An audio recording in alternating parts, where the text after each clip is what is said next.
The Last Song is a book written by Nicholas Sparks, published in 2009. Nicholas Sparks is an American writer born on December 31st, 1965.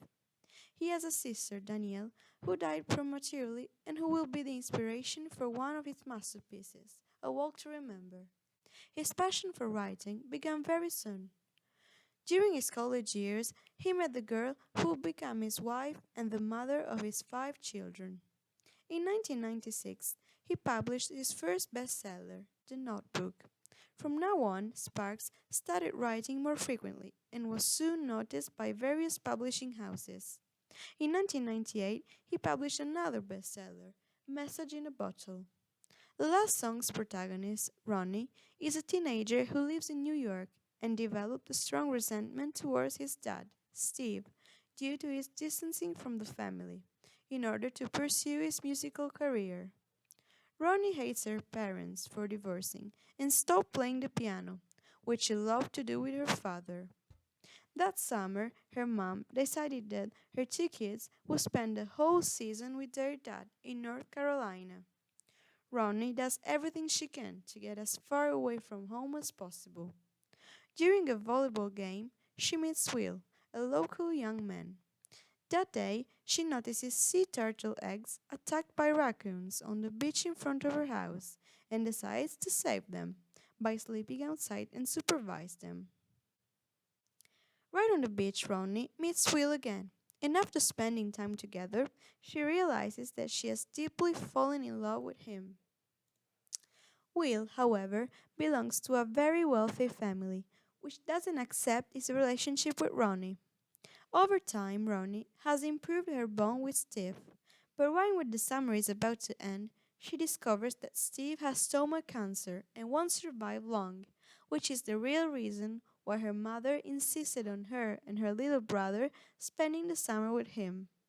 Ronnie is devastated, but finds the strength to respond and decides to stay by his side. Together, they read all letters and start playing the piano again. She discovers that, before the illness worsened, her father was composing one last song for her, which Ronnie finished composing and played for him. After Steve's death, we leave for Europe, while Ronnie returns to New York and decides to enroll at Juilliard to continue studying music.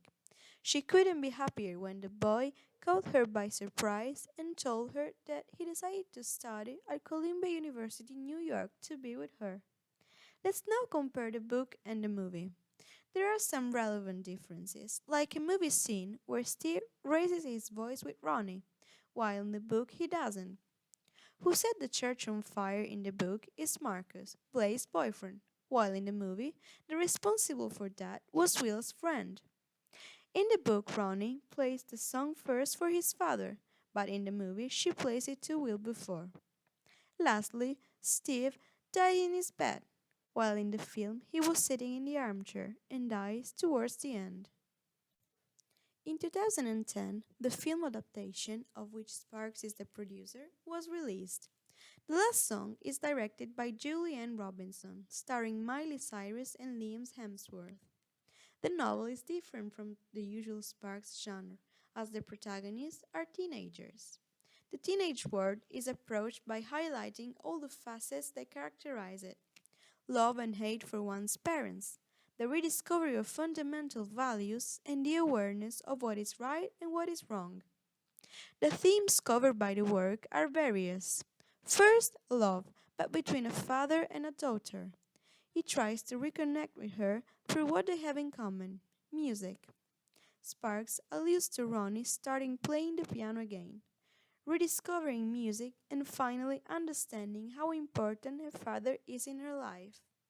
This relates to the notion that life is too short to hate someone, and learning to love and forgive is wonderful. This work tells the story of how love hurts and then heals. This feeling is stronger than pain, defeat, and disappointment. Ronnie will also discover what true love is, thanks to Will, and the two lovers spend unforgettable moments together, which will make them both grow up. Jonah is the character who brings positivity and good humor to every situation. He embodies the typical innocence of a child and is connected to the theme of positivity, that is, living happily and not focusing on the negative aspects of life.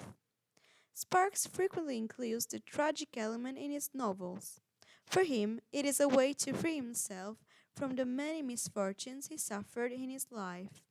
In this case, by narrating the agony and then the death of the protagonist's father due to a stomach cancer, he recalled the dramatic experience of his younger sister's death at a young age caused by a brain tumor. Finally, two of the predominant themes are change and growth. Ronnie is the character who changes the most. At the beginning of the book, she is described as a rebellious, resentful teenager who doesn't even want to talk to her father. But in the end, the two manage to rebuild the bond they had in the past. But Ronnie, despite her tough attitude, has a big heart and is very tender, as can be seen, for example, from the passage in which she takes care of a young boy who was injured during a fight between Marcus and other peers. Also, although Blaze intentionally got Ronnie into trouble, she was always there to save her. In the movie, Ronnie donates $200 to Blaze after her mom and Marcus kicked her out. As the book and film develop, we can see Ronnie's change. Not only in terms of outward appearance, as she wears more sophisticated clothes, pushing her inner child farther and farther away, but also emotionally, by becoming mature and acting like an adult, with all the concerns and duties that this entails. The things I've appreciated and that have impressed me the most are many. I noticed and admired the psychological transformation of Ronnie, who, little by little, from a whimsical little girl, becomes a young woman who takes care of her father's illness by herself and stays close to him until the last second, and then look after her little brother, helping him overcome the trauma. Besides, I love the intense love between Ronnie and Will, which is stronger than arguments, misunderstanding, and distance. A key factor for me is that of light, which suddenly, during Steve's funeral, comes in through the stained glass window that he built and illuminates the piano, as if to demonstrate his presence inside the church, just as he promised his little son, saying to him that every time the light shines through the window they built together, he has to remember that he is there with him and that he will always be the light in any window. I chose to analyze this work because it fascinated me from the very beginning. It made me reflect on life, on how precious it is, and that we are not allowed to waste it. Because we won't know which day will be our last one. Everything can end at any moment, so we must enjoy every second of life.